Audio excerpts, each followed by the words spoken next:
ይህ የምትመለከቱት ቪዲዮ የቆየ እንዳይመስላችሁ። ይህ ዛሬ በአዲስ አበባ ከተማ አያት 49 በሚባል ሰፈር በመሃል አዲስ አበባ ሰልጥነዋል፣ አውቀዋል፣ ተምረዋል በሚባሉ ሰዎች በፕሮቴስታንት ቤተ እምነት ላይ የተደረገ ውድመት። እነዚህ ሰዎች መካከል ማስተር አብነት ምን ይሰራል?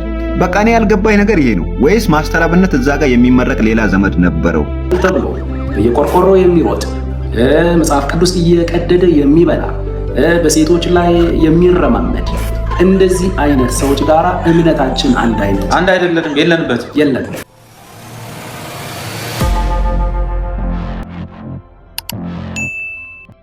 በዚህ ነው ህይወት ነው።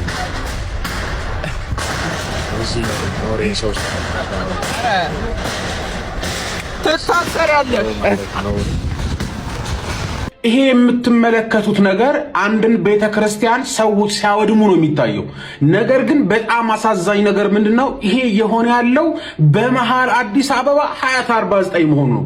እንዴ መሃል አዲስ አበባ የሚኖር ነዋሪ፣ የሰለጠነ ነዋሪ የሚባል እኔ በጣም በሚደንቅ ሁኔታ ከኔ ሃይማኖት በቀር ሌላ ሃይማኖት በዚህ ስፍራ ሊኖር አይገባም ብሎ በደቦ ወጥቶ አንድ ቤተክርስቲያን በዚህ መልኩ ያወድማል ማለት ነው።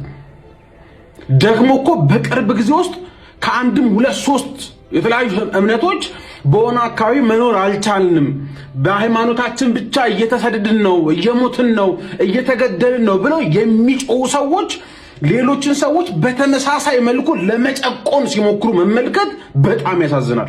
በዚህም ደግሞ የወንጌላውያን አማኞች ካውንስል ህጋዊ እርምጃ እንፈልጋለን ብሏል። በነገራችን ላይ ህጋዊ እርምጃ፣ የህግ የበላይነትን የሚያሳይ እርምጃ ይህንን ባደረጉ ሰዎች ላይ በጣም ሊደረግ ይገባል የሚል ብርቱ የሆነ ነገር ይዞ መጥቷል። በዚህ ደግሞ ልናመሰግናቸው ይገባል። እኔ በጣም ነው የሚገርመኝ። አዲስ አበባ መሃል የሚኖር እንደዚህ አይነት ሐሳብ ያለው ሰው አለ ማለት ነው እንዴ? እኛ እኮ በዙሪያችን መስጊድ አለ፣ በዙሪያችን ቤተክርስቲያን አለ። ቅዳሴ ሁሌ እንሰማለን፣ ከሌሊት ጀምሮ እንሰማለን፣ አዛን እንሰማለን። እንዴ እንኖራለን። ምንድነው ችግሩ? የወንጌላውያን አማኞች በሳምንት አንድ ቀን ወይም ሁለት ቀን ተሰባስበው ማምለካቸው ደምህ እንዲፈላ ቤተክርስቲያንን ቃል ለማወደም የሚያስነሳ ነገር ምንድነው? ልክ እንደሰለጠነ ሰው ማለት ነው።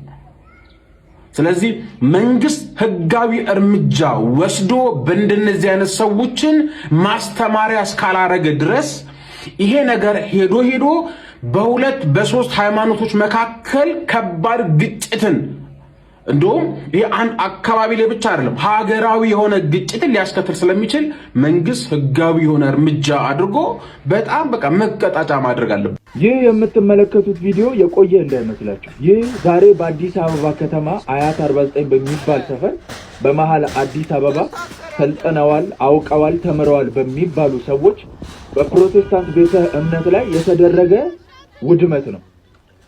ይህን ቪዲዮ በደንብ ኮፒ ሊንክ እያደረጋችሁ ሼር እያደረጋችሁ ለሚመለከተው ክፍል አድርሱ። ደግሞ የሚገርመው ነገር ያለምንም እፍረት በቀን ወጥተው በአደባባይ እንግዲህ አንድን ቤተክርስቲያን ሲያፈርሱ እንመለከታለን። ይሄኔ እኮ ምናልባት እነዚህ ሰዎች ከዚህ በፊት በቤተ እምነታቸው ላይ ወይ ፈረሳ ገጥሟቸው ወይ አንድ የቤተ እምነታቸው ሰው ሞቶ አደባባይ ወጥተው ሲቃወሙ የነበሩ ሰዎች ሊሆኑ ይችላሉ። ግን በተቃራኒው እዚህ ጋር መታችሁ ስትመለከቱ ደግሞ የአንድን ቤተክርስቲያን ቤት መተው ሲያፈርሱ የአንድን ቤተክርስቲያን ስፍራ መተው ሲያፈርሱ ደግሞ እጅግ ያሳፍራል። በእንደዚህ አይነት ጉዳይ ከመቼ እንደምንቀጥል አይገባኝም። በዋናነት በዚህ ቤተክርስቲያን ላይ በደል የተፈጸመባቸው አመራሮች፣ የቤተክርስቲያን መሪዎች ይህንን በደል የፈጸሙ ሰዎችን በህግ እንዲጠየቁ የራሳቸውን እርምጃ እየወሰዱ ነው። እኛ ግን ጴንጤዎች ይህንን ቪዲዮ በደንብ ለሚገባው ክፍል እንዲደርስ በደንብ ኮፒ ሊንክ ሼር እያደረጋችሁ ይህንን ቪዲዮ ለሚመለከተው ክፍል አድርሱ።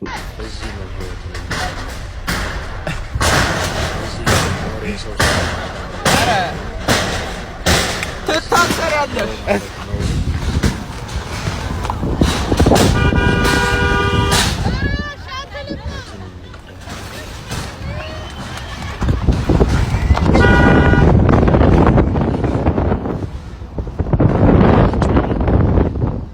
ወደ አለመተያየት ያስገባል።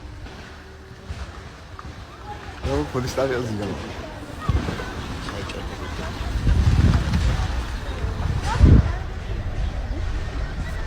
Ya,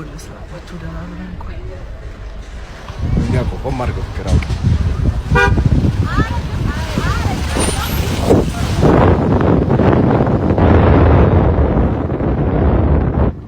እዩ ጩፋ ማስተርስ ተመርቄያለሁ ብሎ እንግዲህ ሚዲያው ላይ በጣም አቧራ እየተነሳ ይገኛል። በመጀመሪያ ደረጃ ማንሳት የምፈልገው 4 ነገሮች ናቸው ከእዩ ጩፋ ጋር ተያይዞ። የመጀመሪያው እዩ ጩፋን በማስተርስ ያስመረቀው ተቋም ወይም ደግሞ ኮሌጅ ስሙ ምንድነው? እዚህ ጋር ፎቶ ላይ እንደምታዩት የእዩ ጩፋ ፊት በደንብ ይታያል ጥርት ብሎ።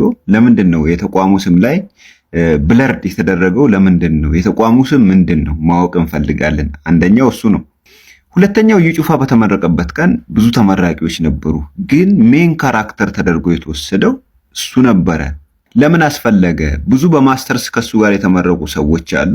እሱ ተለይቶ የሱ መመረቅ ይሄን ያህል ያስገረመና ያስደነቀበት ምክንያት ምንድነው? ስላልገባኝ ነው። ሶስተኛውና ዋና ትኩረት እንድትሰጡልኝ የምፈልገው የተገኙት ሰዎች እዛ ጋር የእዩ ጩፋን በማስተርስ መመረቅ ተከትሎ ለእንኳን ደስ አለም ሊሆን ይችላል ለተለያዩ ነገር የተገኙት ሰዎች የተደበላለቀ ስሜት ፈጥረውብኛል። ለምሳሌ እንደምትመለከቷቸው ናቸው። አብዛኞቹ የግል ቸርች ከፍተው ራሳቸውን ሐዋርያት ነን ብለው ራሳቸውን የሰየሙ ሰዎች ናቸው። ያ ብቻ አይደለም፣ በከፈቱት ቸርች ስም ገንዘብ እየለቀሙ ለድሃው ባዶ የቃላት ተስፋ እየሰጡ እነሱ ግን ህልማቸውንና ጽድት ያለ ኑሮ የሚኖሩ ሰዎች ናቸው። ፕላስ ደግሞ ስለነሱ መጥፎ ያወራን ሰው አሳደው በማሳሰርና በማንገላታት የሚታወቁ ሰዎች ናቸው። እነዚህ ሰዎች መካከል ማስተር አብነት ምን ይሰራል? በቃ እኔ ያልገባኝ ነገር ይሄ ነው። ወይስ ማስተር አብነት እዛ ጋር የሚመረቅ ሌላ ዘመድ ነበረው? ካልሆነ ግን እዩ ጩፋን ተከትሎ ማስተር አብነት እዛ ጋር መሄዱ ለምን አስፈለገ? ከነሱ ጋር የሚጋራው ነገር ካለ ከነሱ ጋር የሚመሳሰልበት ነገር ካለ ቢያሳውቀንና ካሁኑ ብናቅ ጥሩ ይመስለኛል። እዚህ ጋር ማስተር አብነት መገኘቱ እነዚህ ሰዎች እነዚህ ወንበዴዎች መካከል ማስተር አብነት መገኘቱ ለኔ ምንም የተዋጠልኝ ነገር የለም። ይህንን ነገር ያዙልኝ። ማስተርሱን እንደሚመረቅ ሲያሳውቅ ሰኔ 14 እዩ ጩፋ ማስተርሱን ይመረቃል ብለው ፌስቡክ ላይ የሚሆን የተለያዩ ማህበራዊ ሚዲያዎች ላይ ሲለጥፉ ማስተርሱን እየተማረ የፒኤችዲውንም ጥናት እያደረገ ነው። በኢትዮጵያ የትምህርት ስርዓት ወይም ደግሞ በኢትዮጵያ የትምህርት ካሪኩለም አካሄድ መሰረት አንድ ሰው ማስተርሱን ተምሮ ሳያጠናቅቅ ፒኤችዲ መጀመር አይችልም። የፒኤችዲ ዲዘርቴሽን የፒኤችዲ ትምህርት የሚጀምረው ከማስተርስ ኢንድ ወይም ደግሞ ማስተርሱን ተመርቆ የማስተርሱን ወረቀት ከያዘ በኋላ የሚጀመር ሌላ ጉዳይ ነው። ፒኤችዲ እንዴት ነው? ፒኤችዲ እና ማስተርስ ስላስገረመኝና ስላሳቀኝ ነው። ማስተርስ ሳያልቅ የፒኤችዲ ጥናት መጀመር ይቻላል ወይ? ለትምህርት ስኮላር እና ኤክስፐርቶችም ይህን ጥያቄ ማንሳት ፈልጋለሁ። ከመጀመሪያው እስከ መጨረሻው የሆነ ልክ ያልሆነ ነገር ያለ ይመስለኛል። ፕላስ ደግሞ እዩ ጩፋ የመጀመሪያ ዲግሪውን የተማረ ከ1 እስከ 12 ትምህርትም ጨርሷል የሚለው ራሱ ሌላ ጥያቄ የሚያስነሳ ነው። ግን እኔ ከሁሉም ያልተዋጠልኝ ነገር እነዚህ ወንበዴዎች መካከል ማስተር አብነት ምን ይሰራል? ነገር ጠይቁልኝ ተብሎ በየቆርቆሮ የሚሮጥ መጽሐፍ ቅዱስ እየቀደደ የሚበላ በሴቶች ላይ የሚረማመድ እንደዚህ አይነት ሰዎች ጋራ እምነታችን አንድ አይደለም። የለንበትም። እኛ እንዲህ አይነት ሃይማኖት የለንም። ፈጽሞ ይህንን ነገር ብለን እንዴት የለንበትም። ከኦርቶዶክስ የምትወጡ ከሆነ ሃይማኖት የምትወጡ ሰዎች ወደ ፕሮቴስታንቱ ስትመጡ እነዚህ ካሪዝማት የሚባሉ እብዶች አሉ። ወንጌልን ለማጥፋት በመላ ምድሪቱ የተዘሩ በቲክቶክ ላይ ገና አንድ ጸሎት ሳይጸልይ ከስር 3 የባንክ አካውንት የሚጽፍ አይን አውጣዎች፣ ስራ ፈቶች ወይ በቀለም ተምረው ያችን የወር ደሞዝ መብላት ያቃታቸው ወይ የሆነ ሙያ ስኪል ቢዝነስ ውስጥ ገብተው ብር መያዝ ያቃታቸው ሀብት ማከማቸት ያቃታቸው ሰነፎች፣ እጃቸው ለስላሳ፣ ጸጉራቸው ጎፈሬ ከሆነ አገልጋይ ራቅ። ከማን ነው የተማረ? ለወንድ ጸጉሩን በማሳደግ ነውር ነው እያለ ከማን ነው የተማረ? ጴጥሮስ ነው ጳውሎስ ነው ክብ አድርጎ 4 ማዕዘን አድርጎ ይመጣ። በቃ ፋሽን ነው። ነገ አንዱ በጎን ካረገ ያደርጉታል ማለት ነው። ወይ ነገ ይተኮሳል፣ አንዱ ይተኮሱታል። የትኛው ሐዋርያ እንደዚህ አይነት ጨዋታ ውስጥ አልነበሩ? እንደ አንበሳ ነገ እሑድ በአንበሳ ልትበላ በምትችልበት ሃይማኖት፣ በሰዓት ልትቃጠል በምትችልበት ሃይማኖት ውስጥ እንደዚህ አይነት ቀላል ነበር። ስለዚህ አንደኛኛ ሃይማኖታችን ከነዚህ ሰዎች ጋር አንድ አይደለም እንድታውቁልን። ወገድ እኛ ከኦርቶዶክሶች ጋር ያለንን ልዩነት ብቆጥርልህ 3 ወይም 4 አይሞላም። የኢየሱስ አማላጅነት ነው።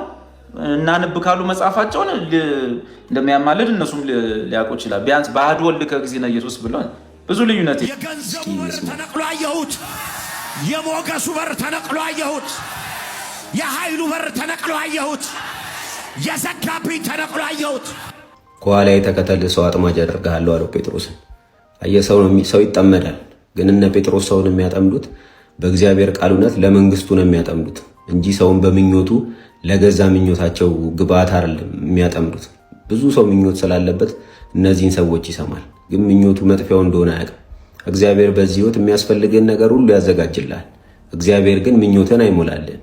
አየህ፣ ምኞትን ከሞላልህ ቀጥሎ ምኞት ኃጢአት ነው፣ ጸንሶ ሞት ነው የሚወልደው። እሱ ደግሞ ከእግዚአብሔር ይለይሃል። አየህ፣ ሰው ምን ያደርገናል? እግዚአብሔር ሁሉን ያዘጋጅልናል ይላል እኮ መጽሐፍ ቅዱስ። አሁን ልብ አምላክ ላይ ነው ማረፍ ያለበት። የምትፈልገውን ሁሉ ከሞላልህማ እግዚአብሔር ያንተ አገልጋይ ነው የሚሆነው። እነዚህ ፐርሰኖች ግን እግዚአብሔር ምኞትን እንደሚሞላልህ፣ እግዚአብሔር በኃይሉ ለአንተ እንደሚሰራ ይነግሯል። እግዚአብሔር ግን መጽሐፍ ቅዱስ ሲናገር ኃይሉ ለማዳን ነው ተዋርዶ የሚመጣው አይደለ? ለምናምን ለኛ የእግዚአብሔር ኃይል ለማዳን ነው ስለሚ። ስለዚህ በልብ ውስጥ እምነት ሲፈጠር ኃይሉ አንተን ያድንሃል እንጂ ሰማን አያደርግህም። እስኪ ያለ ምኞት ብትሆኑ ብዙም ማሰማቸው ስብከቶችና አስተማሪዎች አሉ። ስለዚህ ለቃሉ እውነት ንቁ። ሰው ይጠመዳል እና ምናልባት በምኞት ተጠምደ እንዳይሆን ዛሬ ደስ ብሎ እየሰማ ያለውን ትምህርት እየሰማ ያለው ወደ ቃሉ ተመለስና በእውነተኛው በእግዚአብሔር ኃይል ራስህን አድን። ጸጋና ሰላም ይብዛላችሁ። እስቲ ይህንን ከላይ ያለውን ቪዲዮ አይተነው እንመለስና የእግዚአብሔርን ቃል እንሰማለን። ሪል የሆነ ፕሬየር ላክ ይፈራዋል። ማጣ፣ ባዶነት፣ መቀበያ ነው፣ መውሰጃ ነው። አሁን ማወራልህን ፕሬየር ስትጀምረው ድህነትህ መደንገጥ ይጀምራል። እኔም ማምነው ባይዘው የማይሰራልህን ነገር በማቆም ነው ማምነው። አንድ ጉዳይ ካልሰራልህ ረጅም ዓመት ሞክረው እጥፍ ማለት ነው ያለብህ፣ መቀየር ነው ያለብህ። ድግም አትበል። አልሰራልህም። አየህ፣ እንደ ዘንድሮ አምላካችን በመድረኮቻችን ላይ ተሰድቦና ሲዋረድ አይታጠቅ። አየህ፣ አጋንንት እንኳን የሚያመልኩ ጠንቋይን የሚከተሉ ሰዎች እንኳን ለሚያመልኩትና ለሚሰግዱለት ሰይጣን በጣም ብዙ ክብር አላቸው። አያችሁ፣ እግዚአብሔርን ተላላኪና የምኞታችን ማስፈጸሚያ እንድናደርገው በየመድረኮቻችን እየተነገረ አየህ፣ ማስተዋል መቻል አለብን። እግዚአብሔር ስላንተ የሚኖር አምላክ ሳይሆን አንተ ስለ እግዚአብሔር የምትኖር እግዚአብሔር በሰጠ ህይወት ነው፣ በሰጠ እስትንፋስ ነው እየተመላለስክ ያለ። አየህ፣ እግዚአብሔርን የቀጠርከው ባሪያህ አይደለም። አየህ፣ እግዚአብሔርን የቀጠርከው ባሪያህ አይደለም። ማስተዋል መቻል አለብን። እግዚአብሔር እኮ እኛ ሰርቭ የምናደርገው እንጂ እሱ ሰርቭ የሚያደርገን አምላክ አይደለም። አየህ፣ እየጸለይክ የምኞትህንና ሐሳብን የምትቀበልበት አይደለ? እግዚአብሔር ኤቲኤም ማሽን አይደለም። መንቃት መቻል አለብን። እግዚአብሔርን መፍራት መቻል አለብን እንጂ። አያችሁ፣ ለዚህ ነው ከመድረኮቻችን ላይ የሚሰብኩን ሰባኪዎች በእግዚአብሔር የተላኩ አይደሉም። የእግዚአብሔርን ቃል አይደለም እየነገሩ ያሉት። ደስ የሚያሰኘን ነገር እየነገሩ ኪስ ውስጥ ሊገቡ ነው። መንቃት መቻል አለብን። የእግዚአብሔርን ቃል ማንበብ መቻል አለብን። አየህ፣ የህይወት ዋጋ መክፈል መቻል የለብን። አየህ፣ እግዚአብሔርን ሮንግሊ አንደርስታንድ ማድረግና ያለ እግዚአብሔር ፍቃድ ወክ ማድረግ ኮስት የሚያደርገህ ሃይማኖትን አይደለም ህይወትን ነው ኮስት የሚያደርገው። አየህ፣ እነዚህ ሰዎች ነጋዴዎች ስለሆኑ የእግዚአብሔርን ቃል ሳይሆን ደስ ያሰኛቸውን ነገር ይናገራሉ። አየህ፣ የላካቸው እግዚአብሔር ስላልሆነ ማለት ነው። መጽሐፍ ሲናገር እግዚአብሔር የላከው የእግዚአብሔርን ነገር ያወራል ይላል። አየህ፣ መጽሐፍ የቱ ጋር ነው እንደዚህ ብሎ የሚያውቅ? መጽሐፍ ቅዱስ ሲናገር እንደ ፍቃዱ አንዳች ብንለምን ይሰጠናል አለ። አየህ፣ አስቀድመህ ፍቃዱን ማወቅ አለብህ። ፍቃዱ ደግሞ የእግዚአብሔር መንግስትና አይደል የእግዚአብሔር ፍቃድ ላይ ቤዝ ያደረገ ነው እንጂ ያንተ ምኞት ላይ የተመሰረተ አይደለም። ከዚህ መጠንቀቅ አለብህ። መንቃት መቻል አለብህ። ጸጋ በነገር ሁሉ ይርዳል። ማስተዋል ይሁንልህ። ብሩካን ናችሁ።